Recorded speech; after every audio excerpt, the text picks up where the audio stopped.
Hello everyone, Larry Satchwell here. February 1st, January flew by. Sun just coming up over the trees there.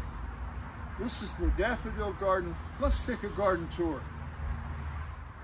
If you're a regular viewer of my garden updates, you'll notice that I've added a lot more of the muck out of the horse stall.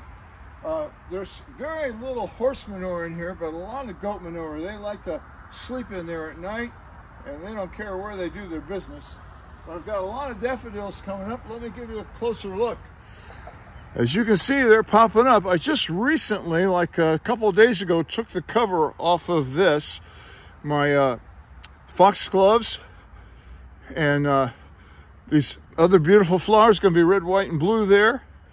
I think I would have had a bloom here. This was covered up. What is that? It's kind of a bloom. It was covered up by the frost cloth. I'm going to swing around here to the burpee garden. I call this the burpee garden because in this area where the pine straw is, or pine needles, I'm supposed to get 100 days of bloom. And I'm going to document that. Got some more flowers back here, and I was at Tractor Supply this week and picked up the lupin. This is great for hummingbirds. There's 3 plants in here. They're for zones 3 to 7. So that may not get enough cold here actually, but if it doesn't, it'll at least bloom this year. I'm going to put that right behind, right in here. It can have partial sun or sun to partial shade. As you can see, the sun's just starting to hit this, and it'll be up here for about 5 or 6 hours. Once it gets over the house, it'll be afternoon, which is good because the lupins don't like a lot of heat. I'm going to plant that later on this afternoon. It's going to warm up to 59, 58, something like that this afternoon, and that can wait a couple hours. Let's go down to the garden.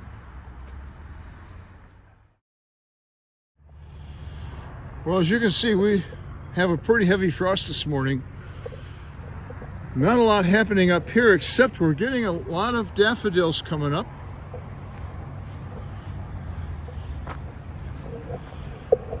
They're a little bit frozen this morning. I still have the lantanas tied up. I'll cut these back as soon as we're free of frost.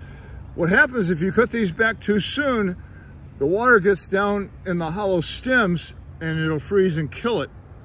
This one is going on 3 years old. I think it's a third winter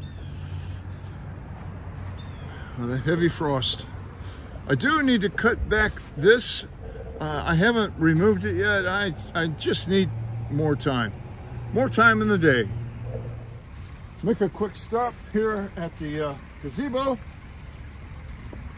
This is Mexican petunia. Hopefully it'll come back. While I was at the Tractor Supply, I also got this hummingbird vine. It's going to grow 3 to 50 feet, zones 4 to 9. I hope it's something I don't regret. I'll try to keep it under check, but that's going to go here. Once again, it can have sun to partial shade. It'll get partial shade here, but when it gets up on top there, it'll have full sun. Everything is really frozen. In this bed are those Shasta daisies I started in the basement. I still have the Nicotina wrapped up here. Look at there. Raccoon track. I'm fighting the raccoons. I'll put a video out soon. Rocky's back at the bird feeders really bad. Look at those daffodils coming up.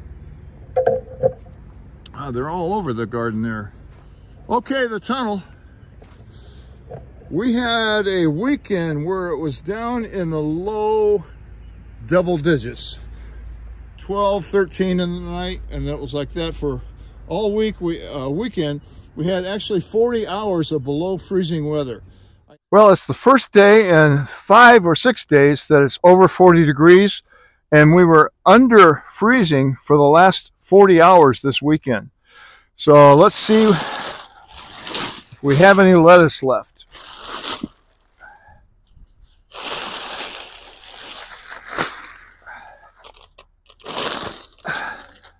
The bricks are frozen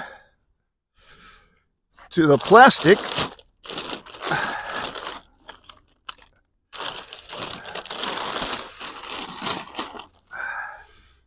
Wow, that's a beautiful sight. Unbelievable. It was, I think, 13 one morning and felt like 0.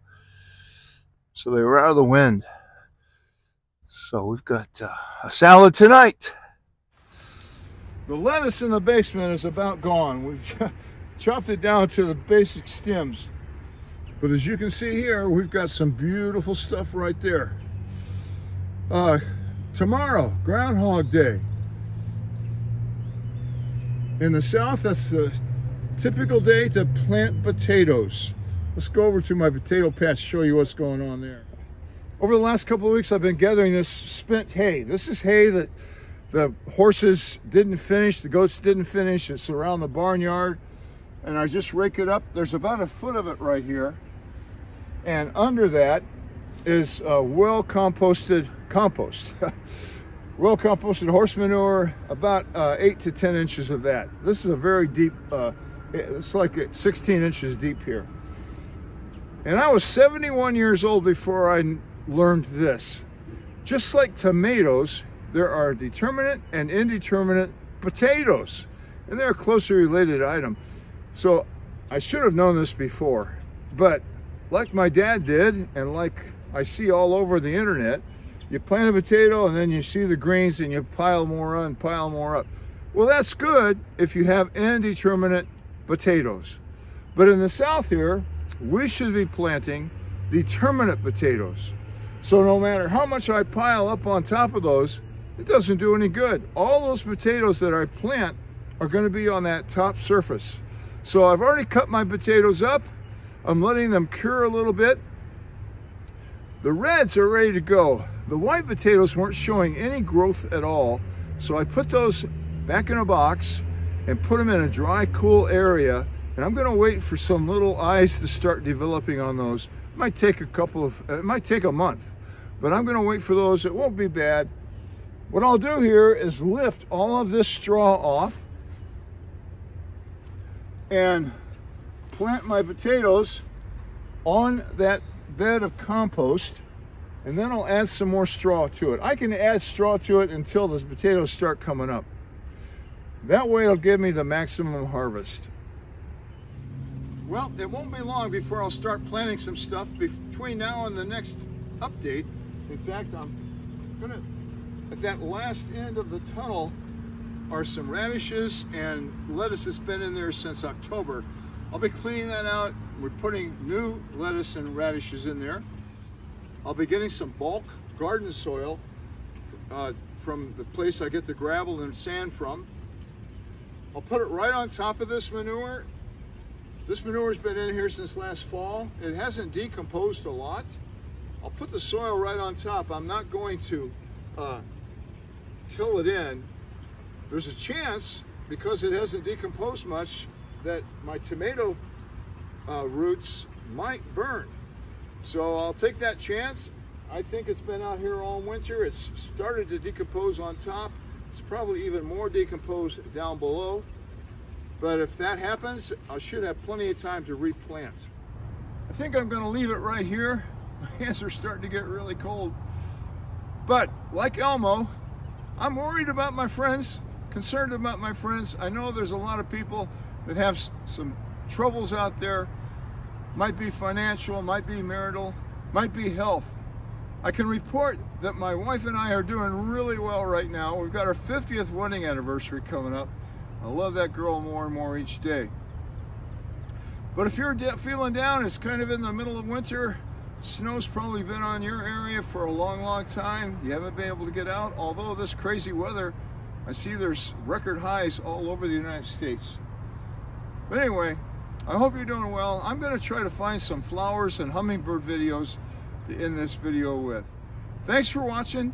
Check in again for the next garden video, February 15th.